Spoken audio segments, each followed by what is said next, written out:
Saling balas serang masih terjadi antara Iran dengan Amerika Serikat dan juga Israel. Sikap tegas dua negara adidaya, Rusia dan Tiongkok pun dinanti. Apakah mereka bisa menjadi juru damai atau kemudian berpihak pada Iran?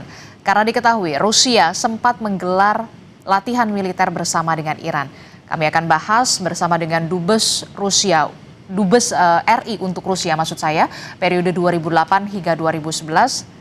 Hamid Awaludin, dan juga ada Dubes RI untuk Iran periode 2011 hingga 2016 ada Pak Dian Wirengjurit. Selamat pagi Bapak-bapak, Assalamualaikum. Waalaikumsalam, selamat pagi Mbak Disti. Iya, saya mau ke Pak Hamid Awaludin dulu. Pak Hamid, ini kalau kita lihat kan, ini dinanti nih sikap dari kemudian Rusia dan juga Tiongkok. Apakah kemudian punya andil besar nantinya untuk perdamaian antara Iran, Israel dan juga Amerika Serikat, atau kemudian justru kedua negara ini kemudian berpihak kepada Iran? Kalau kemarin kita lihat Menteri Luar Negeri Tiongkok, Wang Yi, ini menelpon Menteri Luar Negeri Rusia, Sergei Lavrov, untuk membicarakan soal jalan keluar terhadap serangan Amerika Serikat dan juga Israel terhadap Iran. Sejauh ini Anda melihat bagaimana? Di antara dua negara itu yang paling potensial, kalau ada kemungkinan untuk menjadi mediator adalah Cina. Cina, mengapa Cina? Karena Cina itu ada pengalaman memediasi Saudi Arabia dengan Iran beberapa tahun yang lalu. Saya lupa tahun berapa itu. Ya. Yang kedua, memang di antara dua negara Cina dengan Iran, yang paling kental hubungannya sebenarnya itu adalah Rusia. Jadi kalau persepsi Amerika di antara dua ini, Cina dengan Iran, maka mungkin Cina lebih diterima dibanding Rusia untuk memediasi. Oke, jadi kalau menurut Anda lebih penerimaan ini lebih ketika Tiongkok ini menjadi juru damai begitu ya, untuk menjadi mediator begitu antara konflik. Kalau ada kemungkinannya, kan kita bicara dua aktor ini kan, Rusia atau Cina, lebih ada kemungkinannya Cina. Kedua, Cina punya kepentingan di situ kan, sebenarnya ingin cepat damai, ingin cepat tenang karena masalah ekonomi. Investasi Cina di Timur Tengah kan sangat masif. Jadi kepentingan agar kawasan itu cepat, tenang, dan damai demi ekonomi. Oke, walaupun memang hubungan antara Iran dan juga Rusia ini punya kedekatan yang cukup lebih intens dibandingkan dengan Tiongkok, tapi kemudian ada unsur penerimaan yang lebih bisa diterima ketika Tiongkok ini bisa menjadi bisa menjadi juru damai begitu, mediator begitu ya, untuk penyelesaian konflik antara ketiga negara ini. Anda setuju Pak Dian terkait dengan hal yang disebutkan oleh Pak Hamid Awaludin? Terima kasih Mbak Disti. Begini, itulah cara pandang pakar hukum melihatnya ke arah sana. Kalau saya lebih praktisi diplomat karir, saya melihatnya begini loh. Rusia sama Iran memang sudah menyatakan akan berada di belakang Iran. Rusia sama Cina sudah menyatakan berada di belakang Iran. Masalahnya kan situasi sekarang ini eskalasinya meningkat. Jadi Rusia dan Cina pun harus berpikir secara hati-hati untuk melibatkan diri secara militer, secara langsung maksudnya. Tapi paling tidak kan senjata-senjata Rusia dan senjata-senjata Cina kan sudah ada di Iran. Artinya buat Iran sendiri hal ini akan menambah daya tahan kalau perang berkelanjutan. Dan saya yakin supply ini juga tidak akan berhenti dari Rusia dan Iran dari Rusia dan Cina kepada Iran. Nah, sekarang yang perlu diperhatikan adalah begini.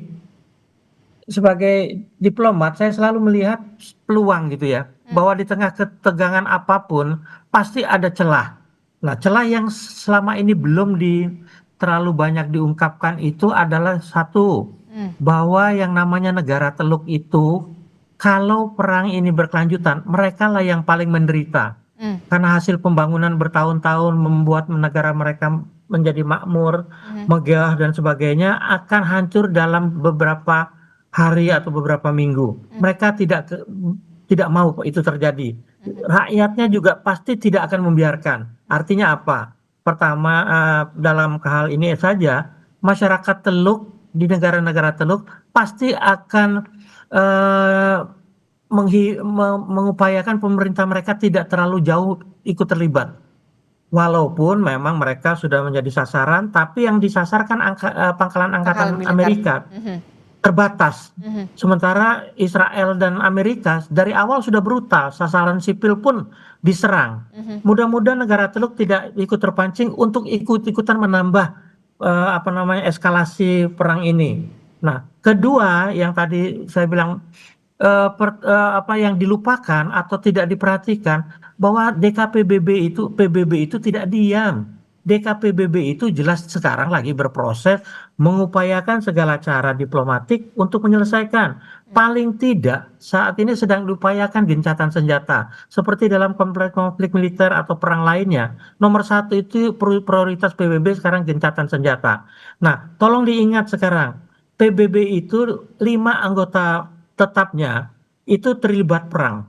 Sementara 2, Cina dan Rusia, berada di pihak Iran. Sementara saat ini Inggris dan Prancis pun sedang ada masalah dengan Amerika. Inggris sudah menyatakan pangkalan mereka di Laut India Diego Garcia itu tidak boleh digunakan. Bahkan diberitakan pangkalan Diego Garcia sudah dikembalikan ke Mauritius. Prancis juga sedang ada masalah dengan Amerika. Artinya apa? 4 anggota PBB tetap ini pasti akan berperan untuk meyakinkan Trump di PBB, untuk meyakinkan Amerika dalam hal ini di PBB.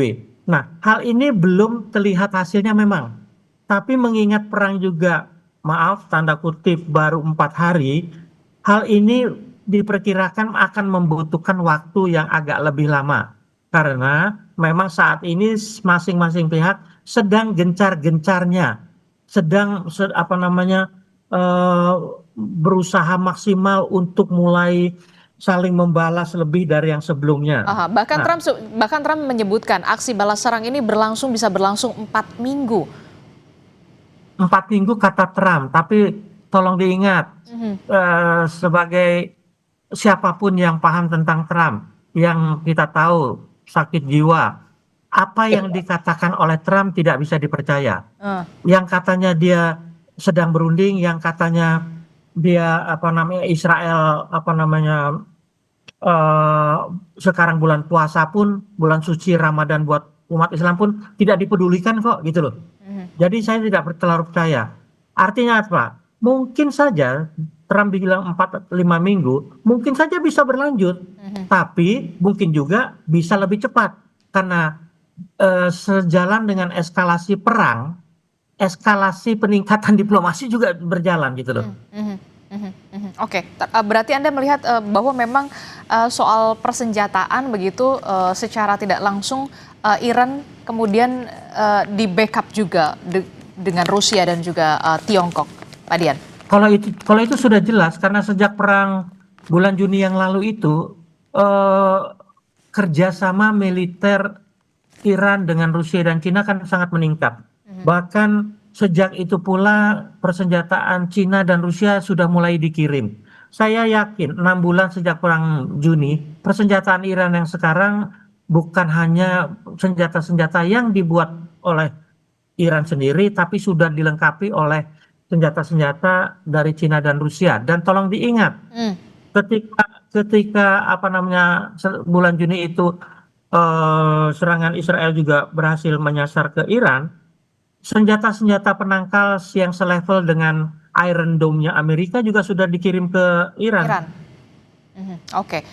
Saya tertarik dengan kalimat yang dikatakan oleh Pak Dian begitu ya.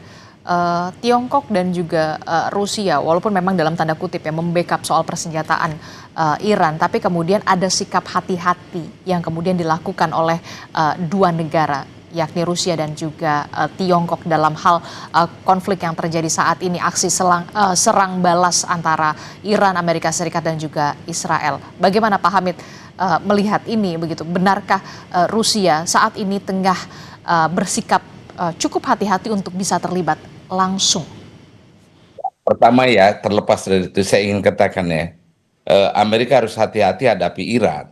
Jangan underestimate. Karena tanpa bantuan Rusia dengan Cina, itu Iran memiliki teknologi yang canggih tentang persenjataan. Kita dapat pelajaran beberapa waktu lalu ketika dia menyerang Israel kan. Israel itu kewalahan juga menghadapi. Itu pertama statement saya. Yang kedua, saya tidak yakin Amerika kalau perang ini berlangsung beberapa minggu kemudian, dia mampu bertahan. Amerika itu hanya bisa berperang dalam waktu jangka pendek. Kalau jangka panjangnya agak susah. Mengapa hanya jangka pendek? Ya memang sejarahnya Amerika tidak pernah menang kalau perang jangka panjang. Sejak Perang Dunia Kedua, Vietnam, Korea, Afghanistan nggak pernah. Jadi kalau memang dia mau berperang dan mau menangkan, harus secepatnya dia menangkan. Tapi tidak itu dia menangkan perang. Itu yang harus kita ketahui dulu ya. Adapun ya pasti Rusia akan membackup, pasti dia akan backup. Apalagi menyuplai senjata ke sana kan tidak terlampau jauh jaraknya. Begitu juga dengan Cina, ya pasti akan backup Iran. Termasuk juga soal kehati-hatian Rusia dan juga Tiongkok untuk bisa terlibat langsung? Ya pasti ada hitung-hitungannya. Mungkin tidak terlibat langsung, tapi dia akan membackup dari belakang. Oke, termasuk juga ini yang jadi pertanyaan kita semua adalah kita tidak ada yang menginginkan begitu ya aksi balas dan juga serang ini terus berlangsung berkelanjutan, apalagi ini di bulan Ramadan begitu, walaupun memang Trump sudah menyebutkan 4 minggu, tapi kita tidak ingin ini berkepanjangan. Apa yang bisa dilakukan negara-negara dalam Dewan Keamanan PBB walaupun ini masih terus diupayakan? Kalau dari Rusia sendiri, apa yang bisa diupayakan Rusia di Dewan Keamanan PBB kalau menurut Pak Hamid? Ya, saya kira jalan pikiran Duta Besar Dian itu bagus sekali. Kalau kita lihat statistiknya, 4 anggota Dewan Tetap PBB berada dalam posisi yang tidak sejalan dengan Amerika. Dan itu artinya? Iya, artinya itu bisa menjadi tekanan bagi Amerika untuk segera mengakhiri konflik ini. 4 loh. 2 sekutu abadinya Amerika ya di Eropa, yakni Inggris dan Prancis, sekarang kan jalan dengan Amerika. Terus dengan Rusia. Nah, kalau keempatnya ini menekan, maka saya pikir Trump juga akan berpikir. Lagi pula konsistensi pendirian Trump itu tidak bisa dipegang. Hari ini mengatakan kita perang, besok bisa belok. Siapa yang pegang ucapannya Donald Trump dalam hal pengambilan kebijakan? Nobody. Oke, tapi kemudian yang jadi pertanyaan justru karena memang kita tahu bagaimana karakteristik seorang Trump. Apakah akan berpengaruh ketika negara-negara sekutu yang saat ini tidak sejalan dengan Amerika Serikat ini akan diperhatikan oleh seorang Trump? Di situ dilemanya, bisa iya bisa tidak, bisa iya bisa tidak. Ya, Trump itu kan unpredictable man. Kemudian orangnya selain unpredictable di segi attitude, orangnya kan tega mengingkari ucapan, tega menghabisi lawan, dan macam-macam ketegaannya tuh. Oke, kalau Pak Dian, bagaimana Anda melihat ketika memang negara-negara sekutu Amerika Serikat memang sudah tidak sejalan, apakah ini juga akan menjadi bahan pertimbangan seorang Trump di Dewan Keamanan PBB? Terima kasih, betul sekali Mbak. Menambah yang disampaikan oleh Pak Dubes Hamid, bahwa begini loh, perang sekarang ini kan kita orang awam melihatnya secara kasat mata adalah saling tembak rudal ya Mbak. Mhm. Tapi perangnya ini kan tidak hanya sebenarnya laganya ini kan tidak hanya di dunia militer. Tapi Di dunia media pun perang narasi kan berkembang gitu loh. Perang saling mengirim disinformasi itu kan berkembang. Belum lagi kalau ditambah dengan kemampuan teknologi sekarang adalah perang cyber. Mhm. Nah, kalau perang ini semua laga ini sedang berperang, bisa dibayangkan komplikasinya. Nah, sekarang sudah terlihat indikasi misalnya Amerika itu sudah mulai apa ya? Ternyata cybernya itu sudah mulai terkena juga kelihatannya karena ada terjadi insiden salah tembak tuh Amerika itu terhadap sistem pertahanannya Kuwait kalau nggak salah ya. Mhm. Artinya apa? Itu kan main cyber itu. Nah, kalau ini juga dilakukan dan makin parah, bukan tidak mungkin apa namanya salah tembak ini akan semakin sering terjadi. Faktor-faktor ini yang harus diperhitungkan buat saya, khususnya Amerika yang memulai perang. Nah, di dalam negeri Amerika sendiri kan sedang terjadi perang antara Trump dan lawan-lawannya. Mhm. Artinya gini, Trump ini musuhnya ternyata kan bukan hanya Iran. Iran itu hanya digambarkan pada tataran dunia bahwa itulah ancaman terhadap eksistensial terhadap sekutunya, anteknya yang namanya Israel. Aha. Tapi di dalam negerinya sendiri kan dia dalam posisi rawan. Nah, itu tadi yang menyebabkan yang saya bilang tadi menyambung Pak Hamid, perang tidak akan lama karena Kongres Amerika semua apa namanya Parlemen Amerika juga kan nggak akan membiarkan negaranya dibawa ke medan yang mereka sendiri tidak Tidak setujui kok. iya. Mhm. Mhm. Nah, Jadi buat apa ya? mhm. Jadi buat apa ikut-ikutan terlibat dalam perang yang sebenarnya juga dipertanyakan kepentingannya karena tadi disinggung Pak Dubes Hamid, cara pikir Trump ini kan memang ya namanya orang sakit jiwa. Bagaimana kita mau menduga Mhm. yang bisa menghentikan ialah tekanan di dalam negeri. Tolong ingat perang Vietnam. Perang Vietnam itu berapa puluh tahun itu apakah berakhir dengan kemenangan salah satu pihak? Bukan. Amerika juga ditekan di dalam negeri makanya oleh gelombang apa namanya waktu itu zamannya hippies kalau pernah dengar. Itu masyarakat di sana itu sangat anti perang Vietnam. Artinya semakin Amerika melanjutkan perang Vietnam, semakin berat tekanan terhadap presiden. Makanya mereka memutuskan mengakhiri perang Vietnam. Artinya apa? Konstituen dalam negeri itu sangat menentukan buat negara seperti Amerika. Mhm. Dia tidak bisa sendirian apa presiden memutuskan begitu saja. Sekarang saya tadi sebutkan mungkin masih tahap awal. Berikutnya tidak akan lama karena tekanan dalam negeri tidak bisa diremehkan. Nah, faktor Rusia dan Cina kembali lagi. Investasi Cina khususnya yang memang fokus hubungannya dengan kawasan Timur Tengah adalah ekonomi. Itu kan investasinya sudah miliaran dolar sekarang di sana. Kerjasama pembeli utama minyak Iran dan Arab Saudi itu kan Iran. Loh, sekarang kalau negara itu menghentikan produksi minyaknya karena atau mengurangi atau apapun namanya, kan yang juga terkena dampaknya ya Imbasnya. ekonomi Cina gitu loh. Mhm. Jadi buat saya pihak-pihak yang berperang sendiri tidak mampu perang yang berlama-lama, pihak-pihak penting yang juga bisa memainkan perang juga sedang punya masalah dan aliansi Amerika juga ternyata kan tidak utuh. Jadi perang tidak akan lama. Mhm. Oke, kalau Anda mengatakan perang ini tidak akan lama, jadi berapa lama menurut Anda? Prediksi Anda, benarkah sampai 4 minggu atau kurang dari 4 minggu, Pak Dian? Mbak begini, eh, para psikolog, ahli kejiwaan pasti tahu yang namanya memprediksi kejiwaan itu tidak bisa precise, tidak bisa tepat, tidak bisa akurat.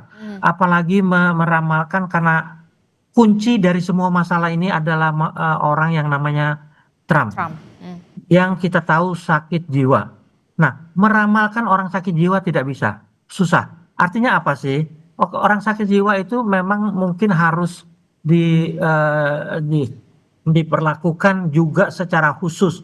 Nah, buat saya yang bisa melakukan secara khusus itu adalah bermain juga di dalam negeri dengan kasus-kasus perkosaan pedofilinya itu.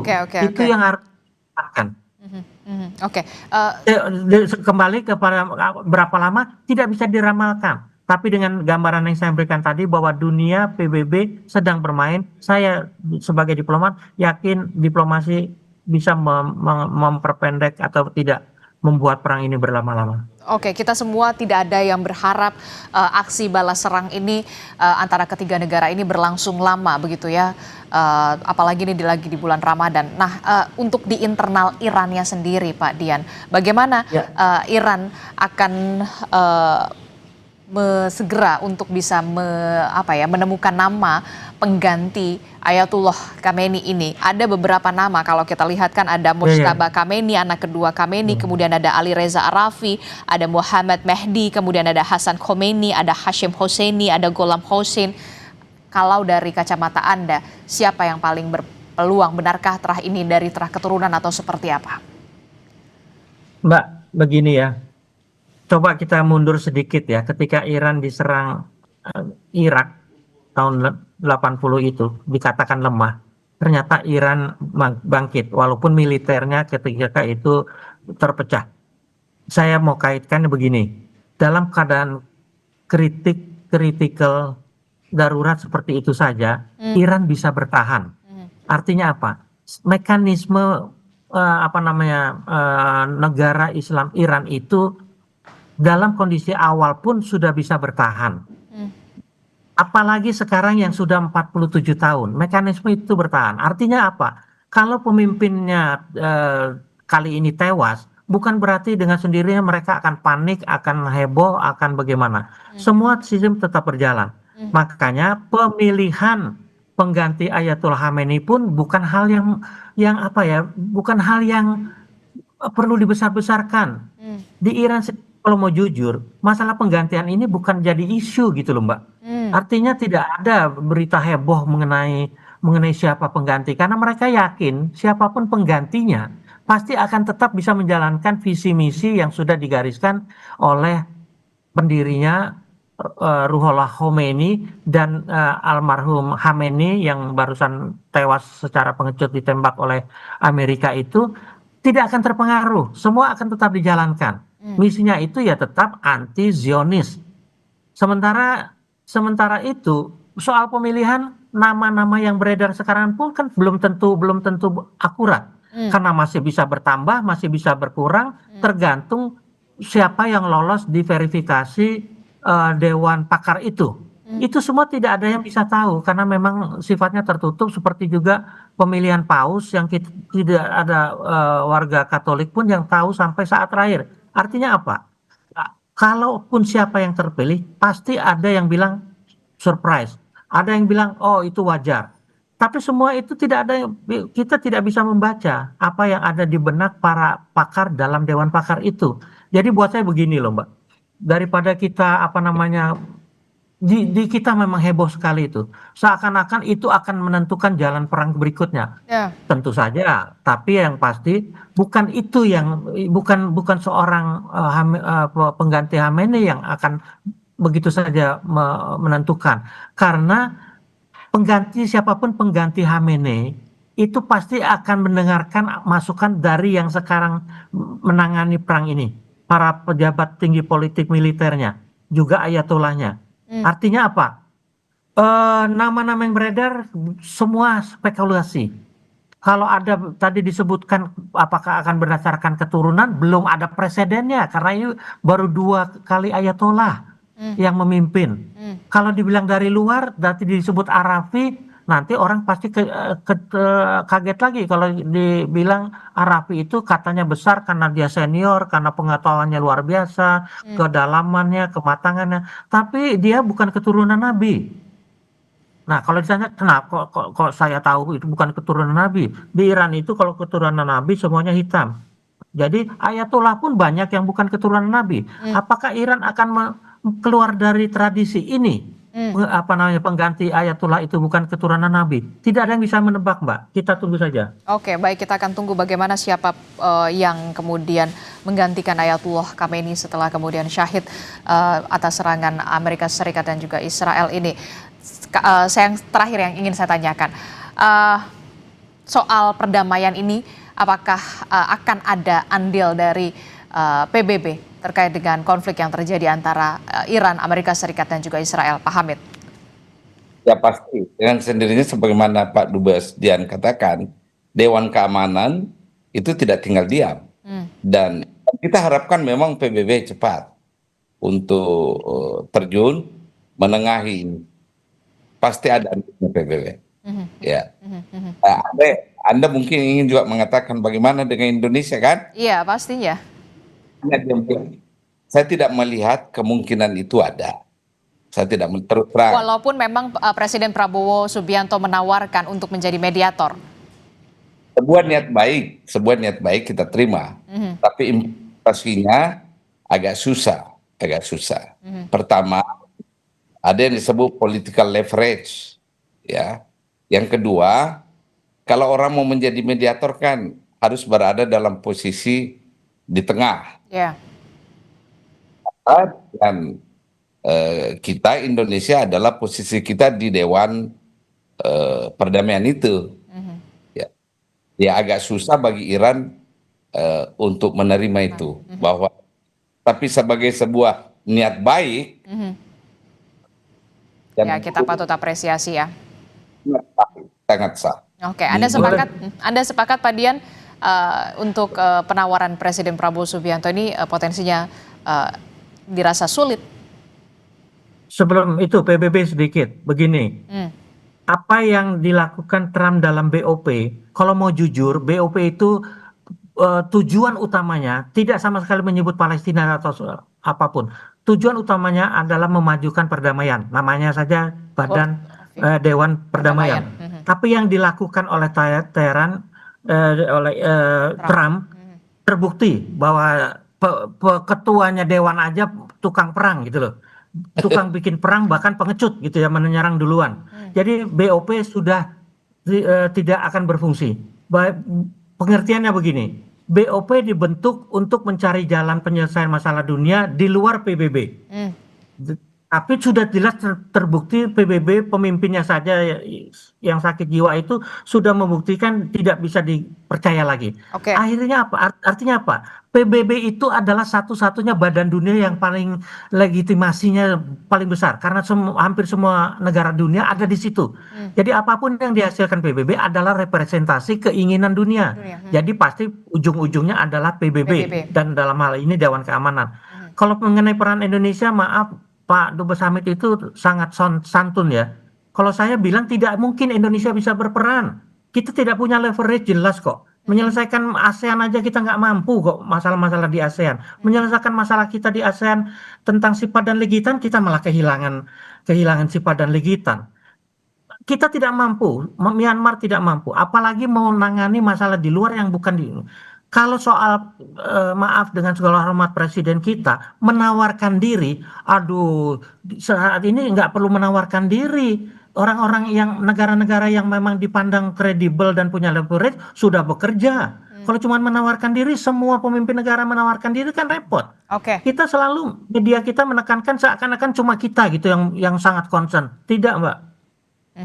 Semua negara menginginkan ada perdamaian dan tidak ada berkepanjangan antara aksi saling balas serang antara Amerika Serikat, Israel, dan juga kepada Iran. Terima kasih Dubes RI untuk Iran periode 2012 hingga 2016, Pak Dian Wirengjurith telah bergabung bersama kami, dan juga ada Dubes RI untuk Rusia periode 2008 hingga 2011, Pak Hamid Awaludin.